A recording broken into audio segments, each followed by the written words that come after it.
प्यारे दोस्तों, सादर अभिवादन। मैं हूं महेश कुमार वैद्य और आप देख रहे हैं एनजेपी रेवाड़ी। दोस्तों, बात करेंगे रामगढ़ भगवानपुर अस्पताल बनाओ संघर्ष समिति की। हमारी स्वास्थ्य मंत्री आरती सिंह राव से बात हुई थी। उनका विशेष साक्षात्कार एनजेपी हरियाणा पर मौजूद है।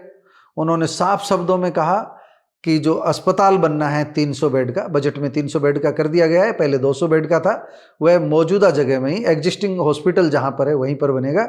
यानी सर्कुलर रोड पर ट्रॉमा सेंटर जहां पर है और जो पुराना अस्पताल भवन जहां पर है वहीं पर 300 बेड का नया अस्पताल बनाया जाएगा। ऊंची बिल्डिंग बनेगी। ऊंची बिल्डिंग इसलिए बनाई जाएगी क्योंकि कम जगह में काम चलेगा और अच्छा अस्पताल बनाया जाएगा। जो जल भराव की समस्या है उसे भी दूर किया जाएगा। एक बड़ी योजना पर अधिकारी काम शुरू कर चुके हैं और स्वास्थ्य मंत्री के कहने के बाद हमें लगता है अब रामगढ़ भगवानपुर को कुछ और मिलेगा। क्या मिलेगा ये सवाल अनुत्तरित है। लेकिन इसी बीच रामगढ़ भगवानपुर की ओर से जो प्रेस विज्ञप्ति आई है वह भी काफ़ी भावपूर्ण है। वह भी जन आंदोलन की भूमिका को रेखांकित करती है। वह प्रेस विज्ञप्ति बताती है कि किस तरह जन आंदोलन आगे बढ़ाया जाता है। बड़ी बात यह है कि कॉमरेड राजेंद्र सिंह यादव संघर्ष समिति के संरक्षक ने सीधे सीधे कहा है कि हम हिसाब देने के लिए तैयार हैं और हमारा हिसाब चौड़े में रखा है, खुले में रखा है।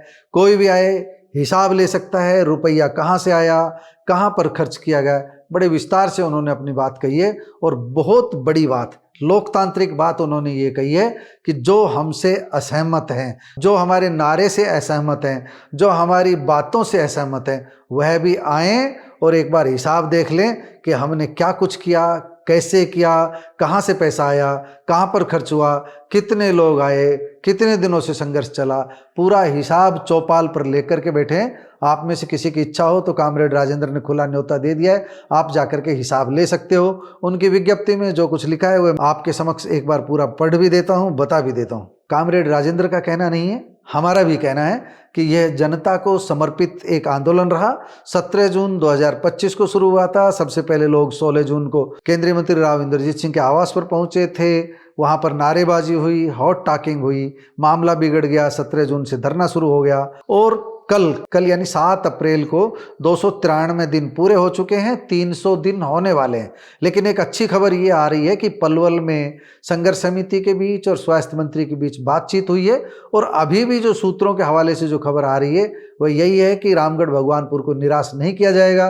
कुछ न कुछ स्वास्थ्य मंत्री के स्तर पर, हरियाणा सरकार के स्तर पर, नायब सिंह सैनी के स्तर पर रामगढ़ भगवानपुर की बात सुनी जाएगी। उनके आंदोलन का कोई न कोई परिणाम जरूर निकलेगा। आंदोलन को लेकर प्रेस विज्ञप्ति में कहा गया है कि क्षेत्र गांव के लोग इस आंदोलन में शामिल हुए और अब तक कुल 42,420 लोग आंदोलन में भाग लेने के लिए पहुंचे हैं, अलग अलग समय पर पहुंचे हैं और रजिस्टर उनका उन्होंने रखा हुआ है। और कमेटी ने 293 दिनों के हाजिरी रजिस्टर को वहीं पर रखा हुआ है।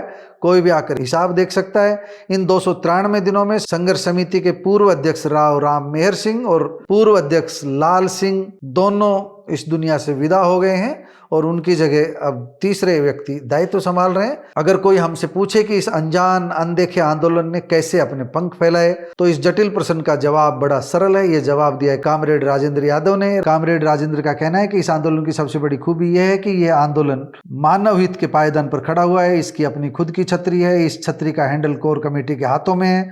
कोर कमेटी के पास सुलझे और जन आंदोलनों में से तपे तपाए रणनीतिकार हैं। इनमें काफी संख्या में ऐसे लोग हैं जिन्हें आंदोलन का तजुर्बा है। कॉमरेड राजेंद्र उनमें से एक है। इस 293 दिन के दौरान जन पंचायत हुई, सचिवालय तक पैदल मार्च किया गया, हाथ में हाथ मिलाते हुए मानव श्रृंखला बनाई गई, गांव गांव कैंडल मार्च निकाले गए, जनसभाएं की गई, जन कमेटियों का गठन गांव स्तर पर हुआ, कर्मिक अनशन हुआ, 50 से अधिक गाँव में ट्रैक्टर मार्च निकाला गया, हजारों इश्तिहार पर्चे बांटे गए, महिलाओं ने गीत गा गा करके नेताओं का ध्यान आकर्षित किया। बड़ी बात, ब्लड डोनेशन कैंप भी मौके पर ही लगाया। 150 यूनिट ब्लड डोनेट किया वहीं पर आंदोलन स्थल से। कुल मिलाकर हम ये कह सकते हैं कि अगर कुछ भी मिलेगा तो निश्चित रूप से वह आंदोलन की जीत होगी। अस्पताल ने सही, अस्पताल जैसा कुछ मिल जाए या कोई बड़ा प्रोजेक्ट मिल जाए, ट्रॉमा सेंटर मिल जाए, कोई CHC मिल जाए, मुझे नहीं पता क्या मिलेगा, मुझे ये भी नहीं पता क्या बातचीत चल रही है। लेकिन मेरा ये जरूर मानना है कि पिछले दिनों जो कमेटी की तरफ से प्रेस विज्ञप्ति आई थी, कमेटी के सदस्यों से मेरी बातचीत हुई थी, उनसे यही अर्थ निकल रहा था कि जिस तरह का समाधान कोरियावास में किया गया, यानी कि महर्षि च्यवन ऋषि का नाम बरकरार रखा गया। महर्षि च्यवन ऋषि मेडिकल कॉलेज का नाम बरकरार रहा, लेकिन वहाँ पर जो अस्पताल बना है उसका नाम रखा गया राव तुलाराम अस्पताल। यानी कि न कोई हारा न कोई जीता, बीच का रास्ता निकाला गया। यहाँ पर भी अगर एग्जिस्टिंग स्थल पर यानी कि सर्कुलर रोड पर अस्पताल बनाया जा रहा है 300 बेड का, तो रामगढ़ भगवानपुर की झोली भी खाली नहीं रहेगी, ऐसा हमारा मानना है। दोस्तों, आपका क्या सोचना है कमेंट बॉक्स में जाकर बताइएगा जरूर।